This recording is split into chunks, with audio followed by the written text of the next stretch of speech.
Thank you everybody for coming today. I want to welcome you to the retirement celebration for our beloved Pam Viele, the guest of honor today.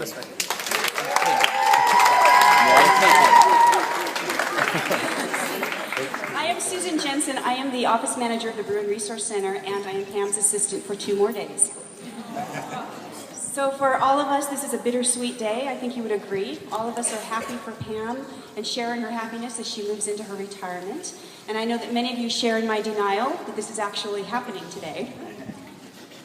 We know that many of you could take the microphone today and talk for a very long time about how Pam has affected your life. But if we did that, as you can see, we would be here for quite a long time. So at Pam's request, we've already asked some people to speak today about the 3 major areas of Pam's career, 36-year career at UCLA. We're going to have Judith Richland-Klonsky is going to talk about Pam's impact on students. And then we'll have a very brief presentation by the veteran students, followed by Vice Chancellor Montero, who will speak about her work with the Executive Management Group. And then I'll say a few words about her impact on staff, and then we will turn the microphone over to Pam so that she can talk to all of us. So we will start with Judith.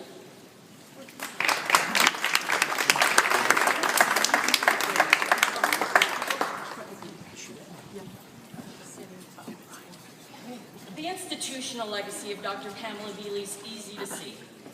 In her many important roles over more than 3 decades, she's excelled at helping to develop structures that sustain UCLA's educational mission.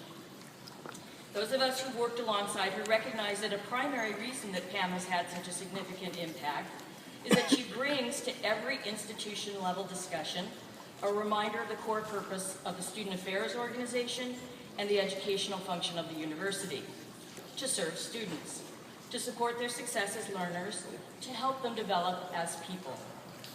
Because truth be told, as much as she has enhanced UCLA policies and procedures, institutional structures are not Pam's thing. Her greatest contributions have been those she's made directly to students themselves, through information she's conveyed about things like managing stress, dealing with conflict, and communicating effectively, and most of all, through her own interactions with them. No tribute to Pam would be complete without the voices of the students whose lives and academic careers she's touched. But because we meet today on the campus of one of the premier research institutions in the world, and because Pam herself has such a long, strong commitment to grounding student services in solid research, we obviously can't just approach this in some willy-nilly fashion. Fortunately, based on a short survey of students, we can analyze actual empirical evidence of her contributions to students' development. Pam will receive the full report of this research. Looks suspiciously like a scrapbook, but for now I'll take a few minutes to share an executive summary.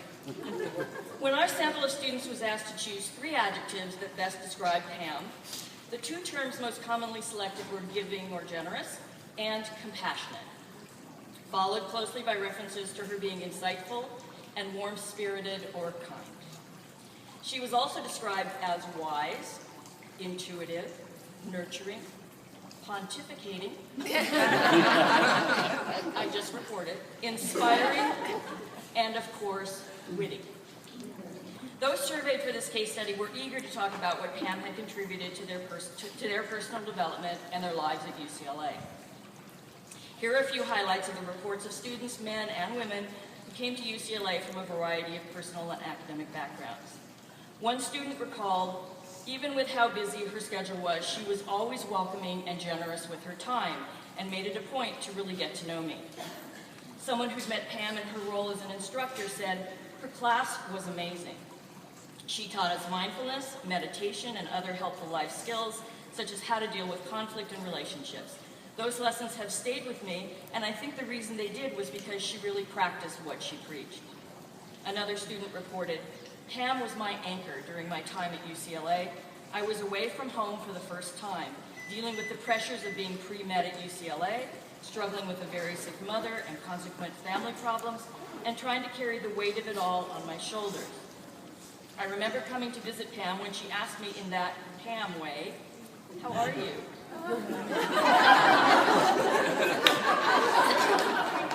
I thought you'd probably recognize that. I blinked hard, hoping she couldn't tell that I was fighting back tears and muttered the usual, "Okay, great, actually," she stopped, paused, and just looked at me with the most sincere face that said, "I want to help you." I immediately began to cry and told Pam details of my life that I hadn't whispered to another person before. I trusted her, I needed her, and she believed in me. She's someone who can pause and be present, realizing the importance of gaining perspective. Pam's the reason I made it through those initial fragile years at UCLA. And another especially emotional account, I met Pam when I was a third-year transfer student at UCLA. Pam was teaching a personal development class geared toward transfer students. I signed up for the class so I could work on my anxiety and depression. I was still in the closet about being gay, and I contemplated suicide on a daily basis. Pam was the first person I ever came out to, and she made me feel normal, even though normal wasn't something I ever thought I could feel. Pam set me up with a therapist on campus. When the school year ended, she made sure to have regular contact with me through the summer. She went out of her way to meet with me in her office on many occasions. Pam really did save my life. She made me feel loved. She made me feel normal. She guided me through the extreme darkness which I was so consumed with. I am who I am today because of Pam. Pam's interactions with students had a tremendous effect on their academic success in particular. One summed it up this way. Pam was a solid supporter of me as a student. She had faith and confidence in my ability, especially at a time when I was unsure about my career path. And another recalled, when I had thoughts of taking off a quarter at UCLA because of personal issues that were distracting me from school, Pam sat down with me and talked with me and made me feel good about myself and my academic abilities. She saw that I was feeling a bit lost and that I was unsure about how to continue toward attaining my future educational and career goals. But at the end of our conversation, I was back to being clear about my dreams, and I had a solid plan. All the students in the sample recognize ways that Pam's influence continues to make a difference in their lives today. A couple who traces their relationship to their years at UCLA recall, "There are many teachers that we've had in our lives, but Pam is one of the unique few with whom we've shared a special connection. We're proud to say that she was a big part of our UCLA experience and now our life experience." A student who moved on to medical school reported, "I benefit from Pam's wisdom to this day. She encouraged me to be true to myself, to ask for help when I need it, and to find balance from the chaos that can sometimes result from the combination of family, friends, and career. She was the calm to my storm and helped me navigate my way out when I wasn't strong enough to do so myself.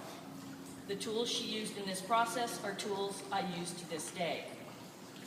And finally, another student recollected, "When I first started class with Pam, I was an extremely shy, introverted, depressed soul.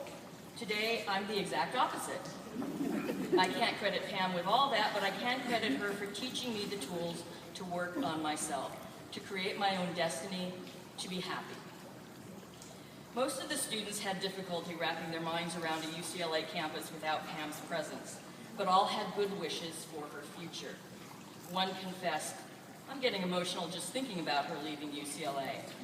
Honestly, when I think about UCLA, she's one of the first people to pop into my head." Another said, "I truly hope Pam will be able to enjoy her retirement and focus on her own needs after so many years of putting her student needs ahead of her own. UCLA is losing an irreplaceable professor, but I can't help but be more than excited for Pam in this new phase of her life." And one concluded, "Very simply, I would like to express my sincerest gratitude for the investment Pam has made in her students. She teaches us, nurtures us, loves us, and guides us, and we are all better off for it. There's no doubt that Pam has sacrificed to do this. And while UCLA will be losing one of the greatest, the world will be gaining one fiery and passionate lady who's ready for adventure. I wish you luck and much happiness. There's no doubt that this case study is both valid and reliable." I have a PhD, I can tell you that.